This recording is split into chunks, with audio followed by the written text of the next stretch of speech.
Les clients que tu attires dans ton business sont à l'image de qui tu es vraiment. Je t'explique pour que tu comprennes. Nous sommes dans un monde qui nous accompagne dans notre processus d'évolution. De la même manière, à la maison, en tant que parent, en tant que maman, on apporte l'éducation à nos enfants.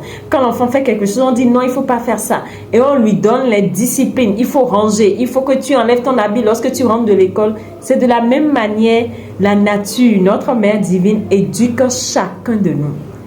Et c'est pareil avec toi aussi. Les clients qui viennent à toi viennent t'aider à te découvrir. À découvrir ce que tu dois travailler en toi pour être la meilleure version de toi-même. Lorsque j'ai commencé à faire du coaching, j'accompagnais des gens. J'attirais souvent des clients qui venaient me dire Madame, moi je ne gagne pas beaucoup, hein, j'ai à peine 15 000, mais difficilement je peux vous payer, je vais vous payer un peu.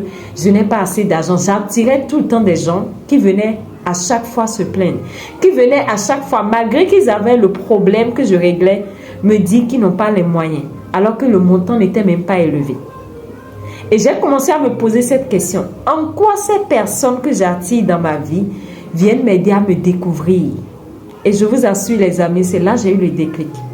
Et c'est comme ça aussi dans ta vie, tu dois te poser cette question. Lorsque tu remarques que les relations, surtout en matière de clientèle, les clients que tu attires te compliquent la vie, prends une pause. Pose-toi les bonnes questions.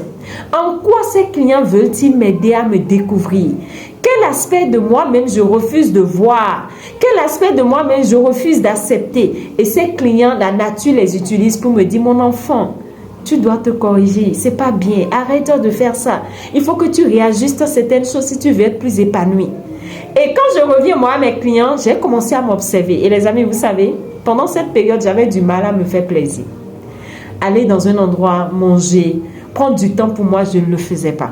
J'avais du mal à m'acheter des choses. Quand je dois peut-être m'acheter de nouveaux habits, je trouvais que non, c'est trop cher. Non, je vais faire ça après. Non, je ne vais pas utiliser l'argent. J'avais du mal à me valoriser. Et c'est comme ça, lorsque tu as du mal à te valoriser, tu vas attirer des gens qui ont du mal à valoriser ce que tu offres comme service ou produit. Est-ce que tu m'as entendu? Et c'est par rapport à ces clients-là que j'ai commencé à comprendre ça sur moi. Ce que je négligeais, ce que je ne voyais même pas. Et c'est comme ça, quand j'ai commencé à réajuster ma capacité à me valoriser, à me donner du temps, à me donner ce qui vaut cher, parce que je vaux cher, j'ai commencé à attirer des personnes qui étaient prêtes à investir en moi, qui étaient prêtes à investir dans ce que j'offre comme service ou produit. Aujourd'hui, tu bloques dans ton business parce que quoi? Tu ne fais pas ce qu'il faut à ton niveau. Et les personnes que tu vas attirer dans ta vie viendront te rappeler ce que tu dois faire. Parce qu'il n'y a pas de hasard sur cette terre. Chaque chose est à sa place. Et lorsque tu as cette pas humilité de comprendre l'enseignement que ta mère divine, Dieu ou tout ce que tu veux, veut te donner, tu commences à réajuster ta vie. Et c'est comme ça que tu deviens la meilleure version de toi-même. Et c'est notre devise sur cette chaîne. T'aider à décoder certains messages, t'aider à redécouvrir véritablement un certain nombre de choses à ton niveau que tu sous-estimes, qui peuvent énormément t'aider à devenir la meilleure version de toi-même. C'était votre sœur Médecin. On se donne rendez-vous pour une nouvelle astuce. Je vous aime.